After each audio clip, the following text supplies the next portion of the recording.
Olá pessoal, eu sou a Ari do canal Minha Essência Mixdri e hoje vocês vão ouvir a leitura do livro Quem Me Roubou de Mim, do padre Fábio de Mello. Nós vamos ouvir em partes, então vai ter a parte 1, parte 2 e suas sequências, ok? Espero que vocês gostem, lembre-se de inscreverem-se no canal, curtir e comentar.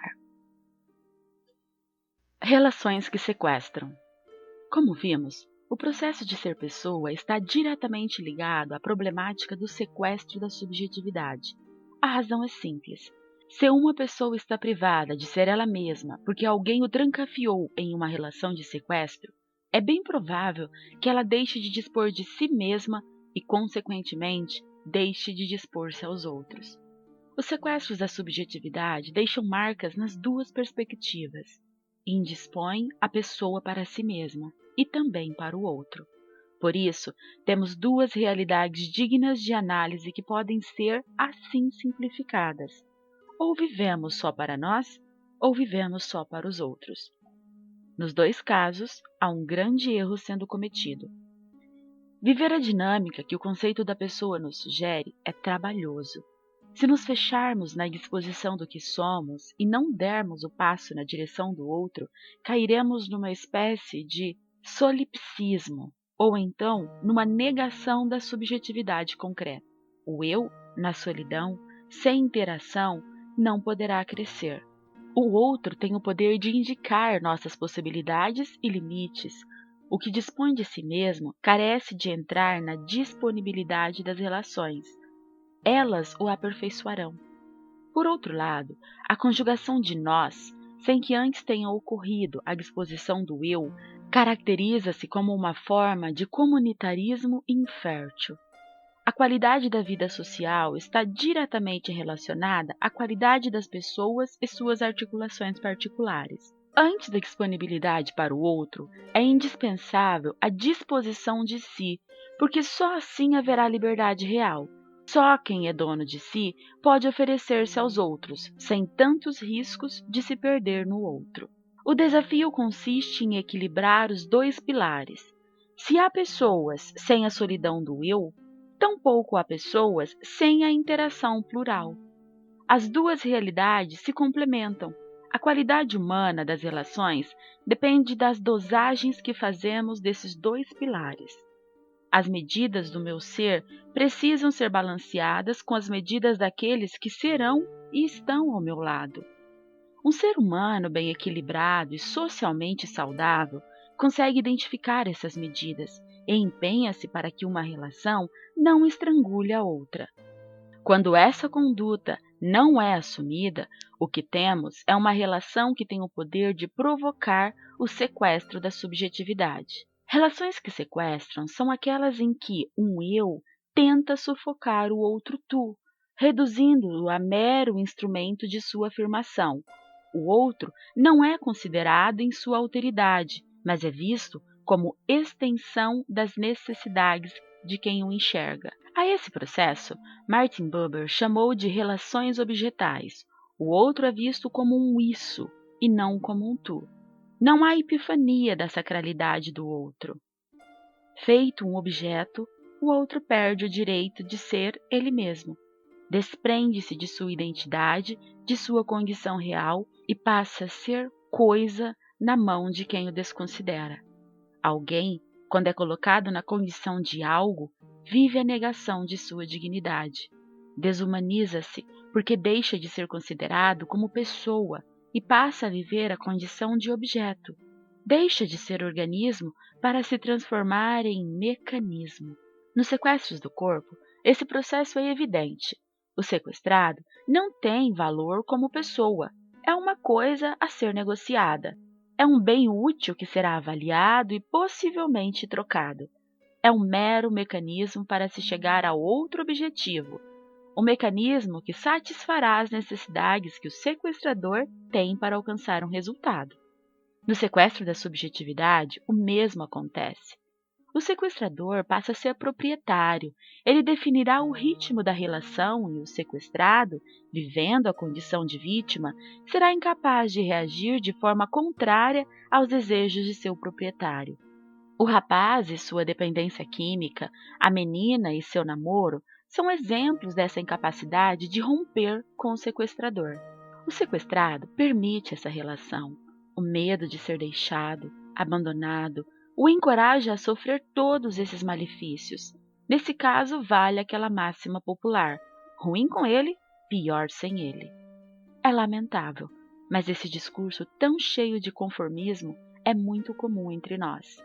Ele evidencia o quanto as pessoas estão indispostas para um rompimento com as relações de sequestro, justamente porque a quebra do cativeiro gerará um sofrimento nos sequestrados.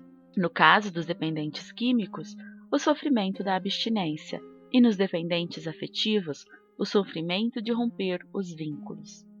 Por isso, a dificuldade em tomar iniciativas. O cativeiro, por pior que seja, acabou por se tornar um lugar seguro. O sequestrado está esquecido da vida livre, já não sabe como é ser gente fora das prisões. Esqueceu que é rei e vive como se fosse escravo. O tempo no cativeiro o fez acostumar-se com a comida qualquer, com o amor qualquer, com um cuidado qualquer. Quem sobrevive de qualquer maneira facilmente também se considera qualquer pessoa. Inclui-se no contexto da multidão como se fosse apenas mais um. É a cultura do qualquer jeito que tem anestesiado tanto as pessoas para as transformações necessárias. A mediocridade existencial tem sido a opção mais fácil. Este é o resultado psicológico dessa modalidade de sequestro. O que temos é uma vítima acostumada com a violência que sofre. A vítima torna-se a principal responsável pela condição mantida. É a violência assumindo seu caráter destruidor e definitivo. Violência sutil, velada, que não tem as mesmas características do ato violento declarado. Façamos essa distinção. Violências declaradas e violências veladas. Ato violento é tudo aquilo que atenta contra a pessoa e lhe causa danos. O contexto da violência é bastante amplo. Ela pode se manifestar de formas muito diversas, de maneiras que pode falar de violências declaradas e violências veladas. Essas modalidades de violência, de alguma forma, são desdobramentos dos temas que estamos abordando: o sequestro do corpo e o sequestro da subjetividade. Quando falamos violência declarada, estamos lidando sobretudo com os atos da corporeidade, a violência explícita, sem máscaras, inegável. O corpo que sofre a violência é a prova concreta do desrespeito. Nele, há evidências de que houve uma invasão de territórios, um delito. O corpo sofre na carne as consequências da violência declarada. Constantemente experimentamos os medos desta modalidade: medo de assalto, sequestro, latrocínio, acidentes. Tudo constitui um quadro que contemplamos diariamente nas paredes de nossa vida. Por outro lado, as violências veladas são as invasões sutis, que não podem ser vistas com facilidade. Trata-se de um processo silencioso com o poder de minar a subjetividade humana e privá-la de sua autonomia. Um exemplo simples que sempre me ocorre é a história de uma senhora que encontrei casualmente no aeroporto. Seguimos juntos a viagem e, depois de algumas horas de conversa, ela me contou que sempre quis ser médica, mas o pai a proibira, porque desejava que ela fosse advogada. Tentou de tudo para convencer o pai de sua aptidão para as ciências biológicas, mas nada fez com que o pai mudasse de ideia. Nascida num tempo em que os filhos não costumavam se opor às determinações dos progenitores, desistiu do seu sonho. Estudou direito, mas nunca conseguiu trabalhar na área. Casou-se, limitou-se às atividades domésticas e acabou não realizando seu sonho. Essa história retrata uma forma de violência terrível. Alguém se levanta contra o sonho que não é seu e determina o destino do outro como se estivesse determinando o próprio. Violência cruel que pode marcar definitivamente a vida de alguém. Violências semelhantes podem acontecer no seio da vida conjugal. São violências domésticas, posturas arbitrárias, quando há a prevalência de uma das partes por meio das forças psicológicas que coage e medra. Os violentados não exibem marcas no corpo que denunciam a violência, porque não há agressão física. O que se agride é mais profundo, mais além do que os nossos olhos podem ver. Há quem exerça o domínio sobre os outros sem ao menos aumentar a voz. A autoridade, nesse caso, não passa pelos códigos que identificamos como agressividade. O que há é um processo de rendição por meio do medo e da coação. A violência velada deixa marcas no caráter, porque inibe o florescimento e o desenvolvimento da personalidade. Estão sempre vulneráveis aos riscos dos atos violentos velados. Podemos identificar muitas delas, mas neste momento queremos observar uma relação profundamente problemática nos dias de hoje: pais e filhos. Uma das consequências da grande crise de valores vivida pela sociedade contemporânea é justamente a indefinição dos papéis familiares. Se no passado existiu o risco da autoridade exacerbada, como no caso do pai que não permitiu que a filha conseguisse sua vocação profissional, hoje vivemos o risco da ausência de referencial de autoridade. Pais que não sabem como dosar a liberdade de deixar que os filhos cresçam. Pais que não sabem realizar a intervenção necessária para ajudar a nortear o crescimento. É a crise dos papéis. Filho já não sabe ser filho, na mesma medida que pais não sabem ser pais. Nesse descontrole, que tem sempre o foco e o desejo de acertar, afinal ninguém quer errar na educação dos filhos, encontramos uma violência velada sendo praticada contra crianças e adolescentes. Quando um progenitor permite que o filho faça o que bem entender de sua vida, uma violência terrível é cometida. Se, por um lado, a proibição arbitrária se configura como violência que impede o crescimento da pessoa, por outro, a permissão deliberada e sem critérios torna-se fonte da mesma privação.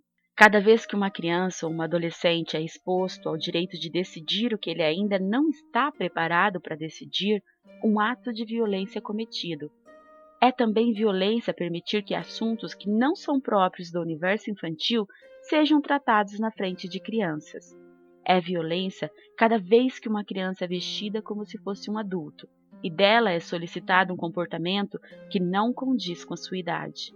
Expor uma criança à necessidade de ser adulto ou exigir dela a compreensão de um universo diferente do seu é o mesmo que expô-la à orfandade. O resultado dessa violência é profundamente comprometedor na vida daquele que a experimenta. Crianças sem limites podem se tornar adultos imaturos. Violências veladas e violências declaradas, violentados legitimando o poder daqueles que os violentam, ambos privados da relação que tem o poder de promover a dignidade e o aperfeiçoamento do humano. Duas histórias para ajudar a entender o grande agressor. Ela me olhou cheia de receios. Os olhos estavam muito inchados. A pele, escurecida por hematomas, era a denúncia que não carecia de palavras. A violência havia passado por ali. A boca, com um pequeno corte no canto esquerdo, dificultava a fala.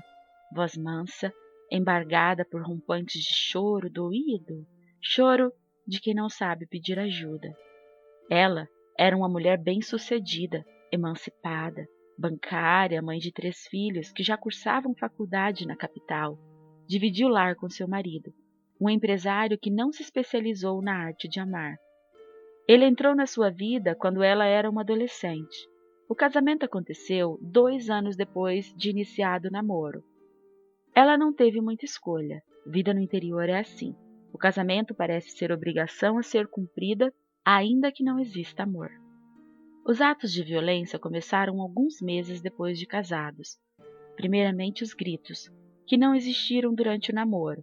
Depois pequenos empurrões, até chegar ao absurdo das surras que deixavam marcas por todo o corpo.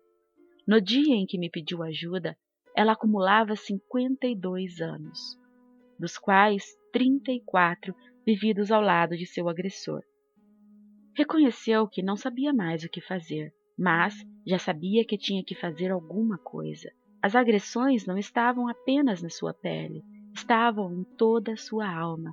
Cicatrizes no corpo nos recordam o sofrimento do corpo, mas há outras cicatrizes mais profundas que não conseguimos enxergar com facilidade. Aquela mulher chorava por razões novas e antigas. A primeira surra, já distante no tempo, quase 34 anos, ainda doía em algum lugar da alma. Perguntei a razão de sofrer calada até aquele dia, e ela me confessou que tinha medo de que, ao contar para alguém, pudesse perdê-lo. Os filhos não sabiam das agressões. Tudo foi muito velado ao longo da vida, e aquele último episódio veio a público porque um vizinho escutou os objetos sendo quebrados durante a agressão e entrou na sua casa. Ela não conseguia olhar nos meus olhos enquanto me dizia tudo isso. Preferia fixar a atenção no movimento das mãos que seguravam um pequeno pedaço de barbante. Enquanto contava os fatos, aquele pequeno barbante era enrolado e desenrolado nos dedos, como se aquele movimento representasse o movimento da sua vida. Ouvia sem saber o que dizer. Estava indignado. Indignação costuma cortar a fluência das palavras. Ousei perguntar se ela queria separar-se dele. Prontamente, ela me disse que, se isso acontecesse, ela não saberia o que fazer da própria vida. E o barbante continuou sendo enrolado nos dedos. Não pude fazer muita coisa. Ela não quis denunciá-lo à polícia. Embora eu soubesse que essa seria a atitude correta, tive que respeitá-la. Perguntei o que ela queria de mim. Olhando-me com seriedade, disse-me que só queria desabafar. Apesar de eu ter a idade para ser seu filho, ela sentia um desejo de que eu a tratasse como filha, e eu o fiz. Eu a abracei e lhe garanti que a apoiaria, seja qual fosse sua decisão. Agradeceu-me e foi embora. Aquela senhora não sabia viver longe de seu agressor. Amor de domínio, amor estragado. O tempo prolongado no cativeiro, quase uma vida inteira, retirou-lhe a coragem de falar dela mesma. Aprendeu a engolir o choro, a não reclamar dos maus tratos. Subjugou seu coração ao domínio de um homem frio e insensível, que se proclamou proprietário de sua história. Ela permitiu. A surra que deformara seu rosto começou leve. Antes de ser tapa, foi grito. Permitido o grito, vieram os empurrões. Dos empurrões aos golpes violentos, foi um salto pequeno. Tudo começa pequeno nessa vida e só cresce se os permitirmos. Aquela mulher autorizou o invasor. Abriu o portão para que ele viesse a pisar o seu jardim e, depois de tanto tempo, descobriu que não possuía nem voz nem coragem para proclamar a ordem de despejo. Pequenas permissões abrem espaços para grandes invasões. Grandes tragédias começam com pequenos descuidos. Desastres terríveis são iniciados com displicências miúdas. São as regras da vida. Se quisermos o fruto, é preciso que haja empenho no cultivo do broto. O agressor não foi repreendido. Ele cresceu e alcançou força porque a própria vítima o nutriu. Os inimigos só podem sobreviver à medida que injetamos sangue em suas veias. A vida nos jardins ensina-nos uma sabedoria milenar. Plantas precisam de podas para que não ultrapassem os limites estabelecidos. Não houve poda. É por isso que a árvore avançou o território que não poderia ter avançado. Árvores crescem sem disciplina. A tesoura de poda é que dará o rumo que a árvore poderá seguir. O pequeno agressor. Uma outra história, uma outra mulher. Nessa mulher não existiam marcas de violência. O que havia era uma expressão de cansaço, num rosto que parecia ter envelhecido antes do tempo. O rosto é retrato da história vivida. Nela, o sofrimento não nasceu de agressões de um mando que não soube amar, mas de um filho que aos 9 anos de idade assumiu o comando da casa. Um filho sem limites, agressivo e totalmente arredio a qualquer regra. Contou-me que o casamento havia terminado poucos meses antes. O marido, incapacitado de transformar a relação que ela estabelecera com o filho, resolveu ir embora definitivamente. Deixou de ser marido, mas também deixou de ser pai. Ela disse que não fez muito esforço para que o marido permanecesse. Alimentava a ilusão de que, com a sua ausência, o filho pudesse se tornar mais dócil, mas isso não aconteceu. Contou-me também que o marido não teve muita influência na educação do filho. O trabalho lhe retirava rotineiramente da vida familiar, e nas poucas vezes que tentava alguma forma de repreensão, a mãe o desautorizava severamente. Envergonhada, confessou-me que por 2 vezes o menino a agrediu fisicamente. Na primeira ocasião, a primeira agressão foi pelo simples fato de ela ter passado pela sala sem prestar atenção e ter levado com o pé o cabo do videogame. Arremessou-lhe uma tesoura e a machucou na perna. A segunda agressão resultou de uma pergunta corriqueira, coisa de quem ama. A mãe apenas perguntara se o filho já havia tomado café. A envelhecida mulher salientou um detalhe interessante. Confessou-me que, mais doído que receber uma agressão física do próprio filho, foi ouvi-lo gritar o desejo de matá-la. Depois disso, ela percebeu que precisava de ajuda. Recorreu a uma psicóloga, mas o menino se recusou a entrar no consultório. A psicóloga a alertara para a necessidade de retomar a autoridade sobre a criança, mas ela não soube nem tentar. A vida não estava fácil. Estava sendo refém de seu amor. Reconheceu que errou por amar de um jeito errado. Não, ela não queria errar. Queria apenas livrar o seu menino da infância triste que ela vivera ao lado de um pai agressor. No ímpeto de fazer-lhe bem, acabou de alimentar no filho uma personalidade sem controle e monstruosa. Admitiu temê-lo. Reconheceu que escolhe as palavras para falar com ele, porque teme sua reação. A relação está invertida. O filho assumiu o controle da mãe. Ele tem acesso ao seu medo. Sabe que é soberano porque reconhece a fragilidade da mulher que não quer errar. Não querer errar é uma fragilidade terrível. O medo do erro nos neutraliza as forças e não nos permite ir além de nosso pequeno mundo.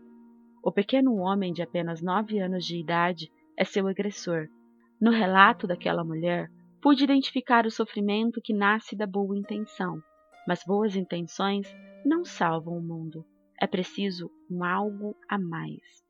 É preciso a constante vigilância do discernimento, que nos assegura se nossas intenções estão de fato alcançando o melhor resultado. Amores cegos podem nos conduzir ao caos. A dura experiência de uma mulher que aos 37 anos de idade é refém do seu filho de 9 é a prova concreta dessa afirmação. Os dois estavam marcados por limitações fecundas. O menino, privado de ser educado de maneira correta, e a mãe, privada de sua autoridade e de sua própria liberdade. O amor não pode ser cego.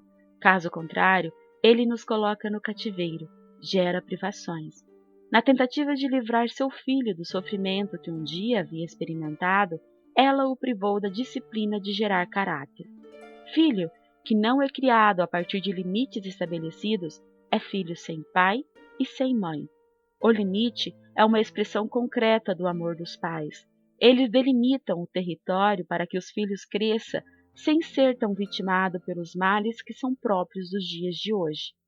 Ouvi o desabafo daquela mulher e confesso que não soube muito o que dizer. Reverter um quadro como esse requer muita sabedoria. Sugeri ajuda terapêutica para os dois. A necessidade de ambos diz respeito à posse de suas identidades.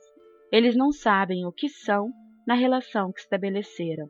A mãe precisa saber que é mãe e o filho que é filho. Como vimos anteriormente, a identidade assumida nos posiciona a partir do que podemos, mas também do que não podemos. Que mudem as mentalidades, porém uma coisa não poderá ser mudada.